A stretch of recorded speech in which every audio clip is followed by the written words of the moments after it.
There is a particular kind of pain that doesn't have a clean name. It isn't grief, exactly. It isn't failure in the way most people mean failure. It's something quieter and more corrosive than that. It's the feeling you get when you look at your life and suspect, somewhere underneath all the reasonable explanations, that you could have been more than this. That somewhere along the way, a version of you that had more to offer got lost. And the worst part isn't the feeling itself, it's the silence around it. Because this isn't the kind of thing you're supposed to say out loud. But it's one of the most common private experiences of people who care deeply about what they do. And here's what the science says about where it actually comes from. Most people assume that wasted potential is a story about laziness, about not working hard enough, about choices that could have gone differently. But psychologists who study the relationship between self-perception and performance have found something more complicated. The people who most frequently report feeling like they've wasted their potential are often not the people who worked least. They're the people who expected most. Carol Dweck, the Stanford psychologist whose work on mindset has reshaped how researchers think about achievement, found something in her studies that bears directly on this. People who hold what she calls a fixed mindset, a belief that their abilities are innate and static, experience failure and underperformance differently from people with a growth mindset. For fixed mindset people, falling short of potential isn't just disappointing, it's identity threatening. It becomes evidence about who they fundamentally are, not just information about what they tried. And evidence, once absorbed, sits differently than a simple setback. It accumulates. It rewrites the past. It turns every moment of not quite enough into confirmation of something that feels truer and truer the more it's revisited. This is part of why the feeling of wasted potential often arrives not at the moments of biggest visible failure, but in the quiet, in the ordinary Tuesday afternoon, in the moment when you catch yourself thinking about something you wanted years ago and realize the wanting has gone somewhere else. The psychologist Timothy Wilson has written extensively on what he calls the psychological immune system, the collection of mental strategies humans use to protect themselves from painful self-assessments. One of the most powerful of these strategies is narrative revision. When we can't change our circumstances, we often change the story we tell about them. We explain the gap between who we are and who we thought we'd be in ways that feel manageable. Circumstances were against us. Timing was wrong. The opportunity wasn't actually right anyway. These explanations are often partly true.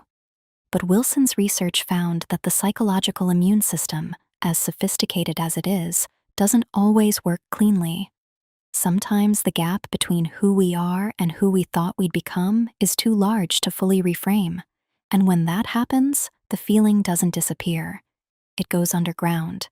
It becomes the weight you notice at odd moments, the comparison you make involuntarily, the low-grade sadness that visits without warning when you see someone living what looks like the version of your life that got away. Here's something harder and more important. The feeling of wasted potential is almost always, at least in part, a misreading. Not because your potential was unlimited and any outcome would have been fine, but because potential, as a concept, is deeply unstable. It's a projection we make about a future self who never had to exist in actual conditions. The version of you that was going to do great things was never tested by the specific shape of the life you actually lived. Its exhaustion, its loss, its compromised choices made under pressure at times when nothing felt clear. That version of you existed in imagination, which is the one place where potential is always unlimited because it never has to meet the world. Psychologist Martin Seligman, who founded the field of positive psychology, has written about the difference between what he calls the objective life and the narrated life. The objective life is what happened. The narrated life is the story we construct about it. And those two things are never identical. Most feelings of wasted potential live in the gap between the narrated life we expected to have and the one we actually have. Not in any true accounting of capability, but in the distance between a story and reality. This matters practically because it means the feeling of wasted potential is not a verdict, it's a comparison, and comparisons can be examined. Research on counterfactual thinking, the psychology of what might have been, has shown that upward counterfactuals, imagining a better outcome that didn't occur, reliably produce pain. They function as a kind of mental time travel to a parallel life that never existed and never could have, because it would have required you to be a different person in different circumstances at a different moment. What they don't produce is useful information about what's actually possible from where you're standing now. The version of you that wasted its potential is a story that was written backward from a present that disappointed you, looking for evidence of where things went wrong. Stories written backward are almost always unfair to the protagonist. They leave out the constraints. They leave out the trying. They leave out everything that didn't fit the narrative of the gap. None of this means the pain isn't real. It is. The feeling of having had more to give than the circumstances have allowed. That is one of the most genuinely difficult feelings in human experience, and it deserves to be named honestly rather than dissolved into reassurance. But it also deserves to be questioned. Because most people who carry the weight of wasted potential have not, in fact, wasted it. They've spent it on things that were hard and uncertain and sometimes invisible to anyone else. They've survived things that required more of them than they ever planned to give. They've kept going in situations where stopping would have been easier and more forgivable. And none of that appears in the accounting the feeling of wasted potential does. So when that particular quiet pain visits, when you look at your life and feel the gap between who you are and who you thought you'd become, the question worth asking isn't whether you wasted it. That question assumes a version of your life that never had to be real. The question worth asking is what you're comparing to, and whether that comparison is being made fairly. Because if you're measuring the life you actually lived with its actual conditions and actual costs against an imaginary version that existed only in the future and was never tested, that comparison will always find you lacking. And lacking against something that was never real is not the same as wasted. There is one more thing worth sitting with before you close this. The feeling of wasted potential tends to visit most intensely when you are, in fact, still capable of something. It doesn't pursue people who have genuinely given up. It pursues people who still care, who still carry the belief, somewhere beneath the disappointment, that there is more to be done, that the story isn't finished, that the distance between who they are and who they could be is still crossable, even if they can't quite see how. The pain is a strange kind of evidence. It proves that the person feeling it hasn't stopped wanting. And wanting, even when it hurts, even when it looks exactly like regret, is not nothing. It's the part of you that refused to fully settle. The part that is still, despite everything, paying attention to the gap. That's not a waste. That's the foundation. The version of you that is watching this and recognizing something in it hasn't already become who they're going to be. The fact that the feeling exists means the question is still open. And open questions, unlike finished ones, still have answers that haven't been written yet. There is a particular kind of pain that doesn't have a clean name. You've probably felt it for a long time. But maybe it was never the end of the story. Maybe it was always the middle, and yet the comparison keeps running.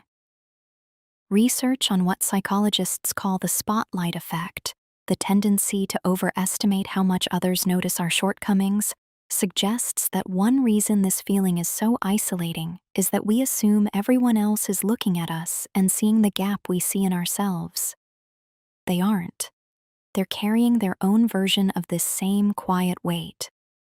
The person who looks like they figured it out is almost always also wondering in private moments whether they chose right, whether they gave enough, whether the version of themselves they were supposed to become is still waiting somewhere, disappointed. This is the deepest irony of the feeling of wasted potential. It is both intensely personal and almost universal. The specific shape of your gap is yours alone. But the existence of a gap, the sense that the distance between who you are and who you thought you'd be is too wide and too permanent, that experience crosses almost every life that ever held a genuine hope for itself. Which means the silence around it is one of the stranger lies the feeling tells. It makes you feel alone in something you are not alone in.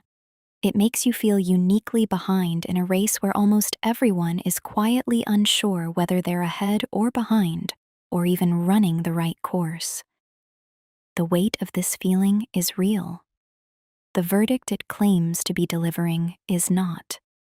You are never just a sum of your unused potential.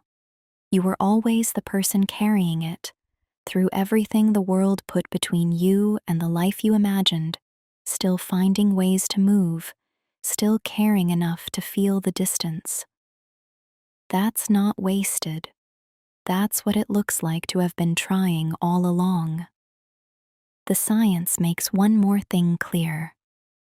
The people who eventually close the gap, not by recovering a lost past, but by building something meaningful from where they actually are, don't do it by resolving the feeling first. They do it by moving while the feeling is still present.